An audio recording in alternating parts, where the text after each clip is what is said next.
चंदन नगर गाँव से 2 किलोमीटर दूर नदी किनारे एक टूटा फूटा मंदिर था। कहते हैं कि कभी चंदन नगर गाँव उस नदी के किनारे बसा था, लेकिन बार बार बाढ़ आने के चलते और नदी की दिशा बदलने की वजह से 200 साल पहले चंदन नगर वर्तमान जगह पर बस गया। वो पुराना मंदिर आज भी नदी किनारे ही विराजमान है। इस मंदिर को गांव वाले भूतिया मंदिर भी कहते हैं।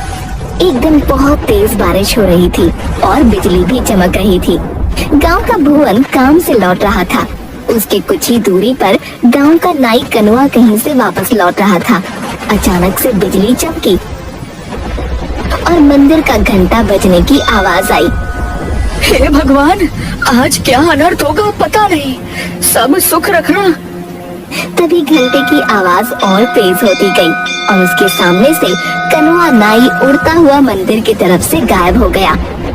नहीं, ऐसा नहीं हो सकता, कनुआ चाचा।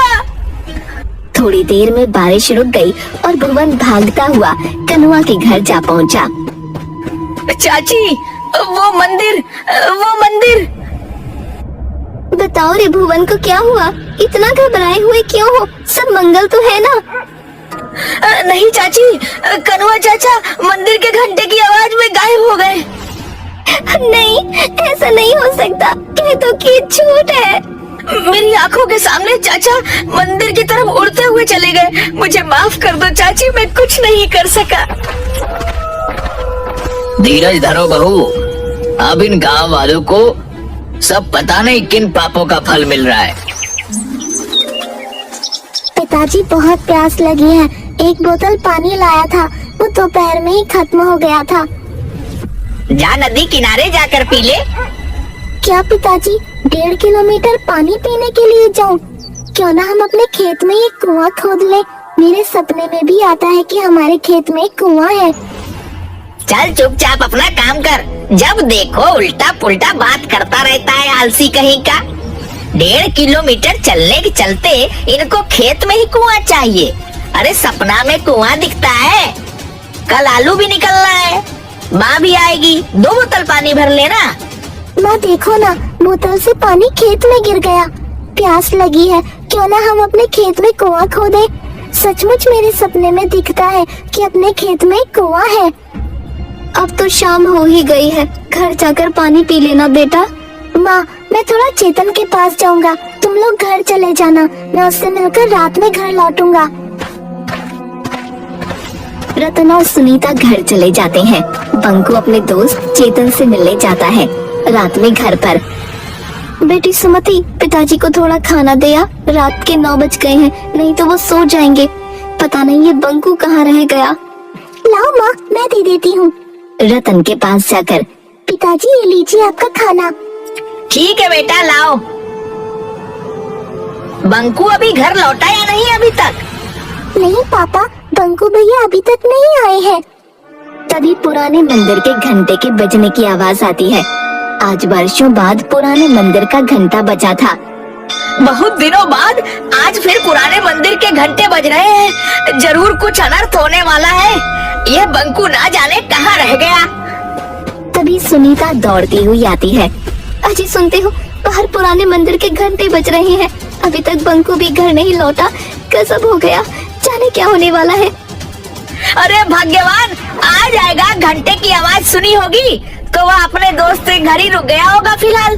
काश आप जो कह रहे हो वैसा ही हो। अरे पिताजी, आप दोनों घंटे की आवाज सुनकर इतना डरे हुए क्यों हो? आखिर बात क्या है उस घंटे में? उसी समय दरवाजे पर कोई दस्तक देता है। लो, आ गया मेरा बेटा बंकू। भगवान का लाख लाख शुक्र है। सुमति, जब भैया आया है, खोल दे दरवाजा। सुमति जाकर दरवाजा खोलती है। अरे पंडित जी, प्रणाम। हाँ बेटा, मुखिया जी के यहाँ पूजा करवा कर लौट रहा था, तभी पुराने मंदिर का घंटा बजने लगा तो मैं यहाँ आ गया। अरे पंडित जी प्रणाम। आइए आइए, अंदर आइए। बड़े दिनों बाद पुराने मंदिर का घंटा बजा है। पता नहीं किस बदनसीब की किस्मत खराब है। वैसे तुम्हारे परिवार में तो सब सुरक्षित है ना? मुंह क्यों लटका हुआ है तुम्हारा? प्रणाम पंडित जी। देखिए ना, बंकू दोस्त के यहाँ गया था, अभी तक लौटा नहीं है। पुराने मंदिर से घंटे की आवाज आ रही है, चिंता लगी हुई है। धीरज रखो बहू, कुछ नहीं होगा बंकू को, भगवान भला करेंगे, जहाँ होगा सुरक्षित होगा। लेकिन उस पुराने मंदिर के घंटे की आवाज से सब इतना डरे हुए क्यों है? मुझे कोई बताता क्यों नहीं?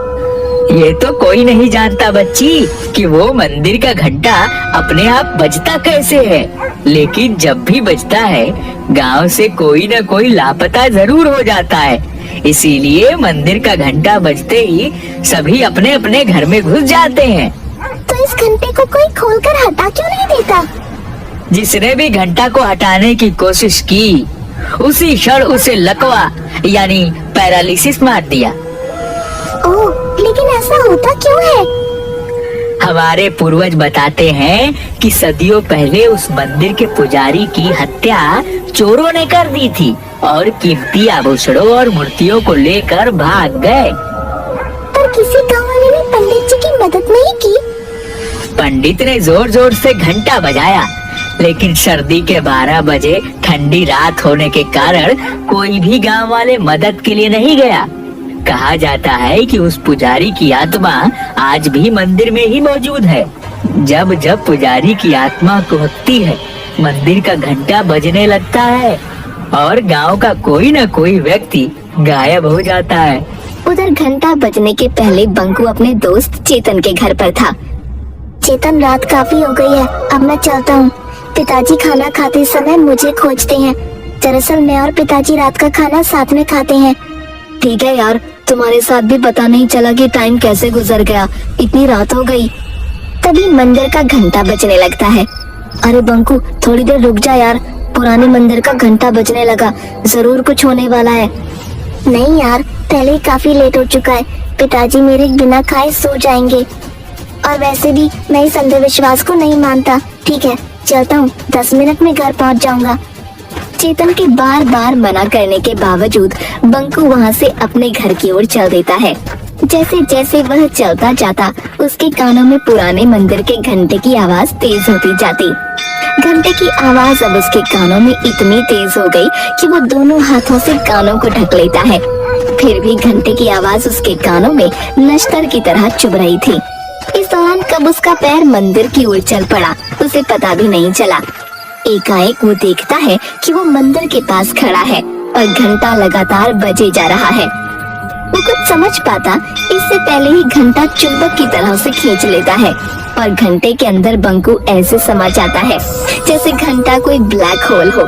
इसके साथ ही घंटे की आवाज आनी बंद हो जाती है। इधर रतन के घर। चलो, घंटे की आवाज तो बंद हुई, भगवान करे कहीं कोई हादसा ना हुआ हो। ठीक है रतन, अब मैं चलता हूँ, बंकू भी तुम्हारा 10-15 मिनट में आ ही जाएगा। ठीक है पंडित जी, प्रणाम। सुनो जी, टॉर्च लेकर चेतन के यहाँ जाकर देखा, घंटे की आवाज तो बंद हुए आधा घंटा हो गया, बंकू अभी तक घर नहीं लौटा। तुम ठीक कह रही हो सुनीता, मैं अभी जाकर चेतन के घर बंकू को देख कर आता हूँ। सुमति, जरा टॉर्च तो लाना। रतन पूरा रास्ता टॉर्च से बंकू को खोजते हुए चेतन के घर पहुंचा। वो दरवाजा खटखटाता है। अरे अंकल, आप, बंकू तो यहाँ से आधा घंटा पहले ही चला गया, जब घंटा बज रहा था। अभी तक घर नहीं पहुंचा क्या? नहीं बेटा, अभी तक तो बंकू घर नहीं पहुंचा, लेकिन जब पुराने मंदिर का घंटा बज रहा था तब उसे जाने क्यों दिए? अंकल, मैं बार बार उसे मना कर रहा था कि अभी मत जा, लेकिन वो बोला कि मैं अंधविश्वास में नहीं मानता। मेरे पिताजी मेरे बगैर खाना नहीं खाते और वो उसी समय चला गया। चेतन और रतन दोनों मिलकर बंकू को बहुत ढूंढते हैं, लेकिन बंकू कहीं नहीं मिलता। रतन के घर पर हाहाकार मच जाता है। जैसे तैसी रात गुजरती है। सुबह होते ही रतन के घर पर लोगों की भीड़ उमड़ पड़ती है। रतन भाई, मुझे अभी अभी पता चला कि घंटे की आवाज जो रात में हुई थी, उसके बाद से तुम्हारा बंकू गायब है। मुझे इस बात का बहुत अफसोस है, लेकिन इसमें हम लोग कर भी क्या सकते हैं। सरपंच साहब, बंकू मेरा इकलौता बेटा था, वह पूजा पाठ अंधविश्वास को नहीं मानता था। उसे समझाया, लेकिन वह नहीं माना। आज उसी का फल हम लोग भोग रहे हैं। नियति के आगे हम सब लोग बेबस हैं। मैं जानता हूँ कि तुम्हारे ऊपर क्या बीत रहा है। हम लोग तो सिर्फ सांत्वना ही दे सकते हैं। हाँ, बेटा तो चला गया, अब तो सिर्फ सांत्वना ही हमारे हिस्से बचा है। अभी कल ही वो कह रहा था कि पिताजी एक कुआं खेत में खुदवा दीजिए। मेरे सपने में आता है कि अपने खेत में एक कुआं है। 2-3 दिन बाद गांव में एक दुष्ट पंडित बाबा चूरन दास आते हैं। उसे पता चलता है कि रतन के घर से उसका इकलौता बेटा बंकू गायब हो गया है। इसी बात का वो फायदा उठाने की सोचता है और रतन के घर पर पहुंचता है। अलख निरंजन, कोई घर पर है बच्चा? बच्चा तो नहीं रहा। लीजिए महाराज, ये 1 किलो चावल स्वीकार कीजिए। नहीं माता, मैं भिक्षा मांगने नहीं आया। मुझे मालूम है कि तुम्हारा बच्चा पिछले दिनों गायब हो गया है। कोई बात नहीं, हम उसे वापस लाएंगे। महाराज की जय हो। कोई भी उपाय करे महाराज, कैसे भी मेरा बच्चा मुझसे मिलवा दे।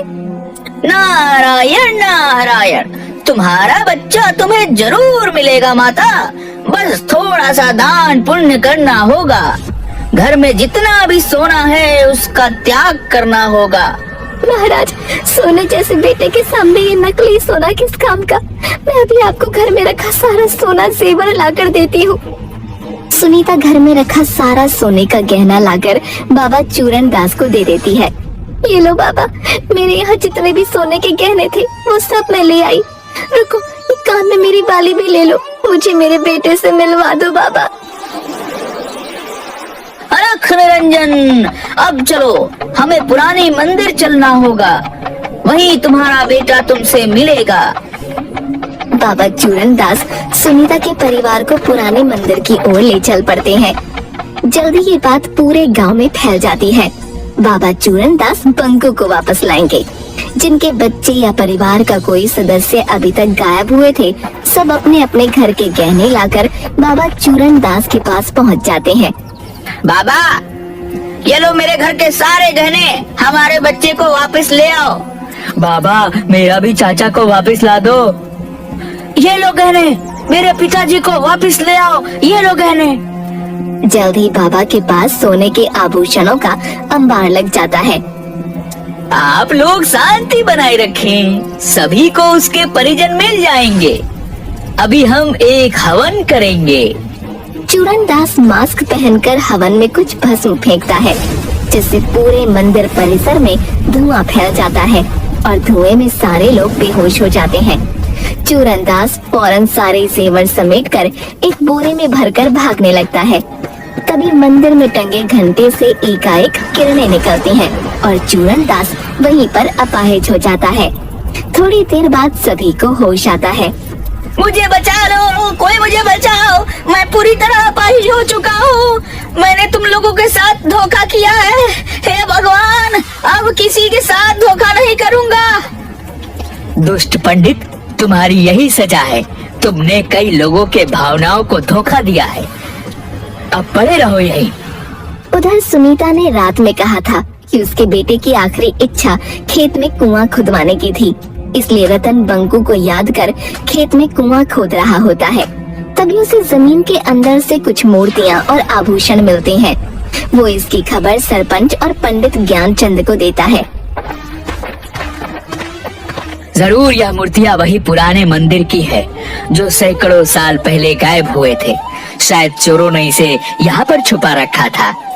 अगर ऐसी बात है तो पंडित जी, इन मूर्तियों को गंगा जल से धोकर फिर से वहीं स्थापित किया जाए।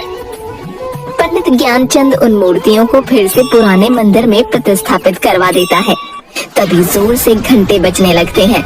सभी लोगों में हाहाकार मच जाता है, क्योंकि सभी आज घर के बाहर मंदिर के पास खड़े थे। तभी अचानक सुमति चिल्लाती है, अरे माँ देखो, घंटे में से बंकू भैया निकल कर आ रही है। अरे ओ गिरधारी मेरे भाई, बरसों पहले तुम बिछड़ गए थे। जय हो देवी माँ, तेरी लीला अपरंपार है। अरे रामधन भी, सभी लोग निकल रहे हैं। आप आ गए, मुझे यकीन था आप आओगे। घंटे में से गायब हुए लोगों को निकलता हुआ सब देख रहे थे। किसी का बेटा, किसी की बहन, किसी के चाचा, किसी के दादा, सब लोग अपने परिजनों से मिलकर बहुत खुश थे।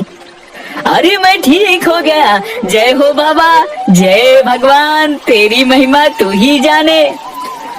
चूरन दास, भगवान ने तुझे नया जन्म दिया है, इसीलिए इस जन्म में तुम अच्छे कर्म करो। तुम इस मंदिर का देखभाल करो, यही भगवान का आदेश है।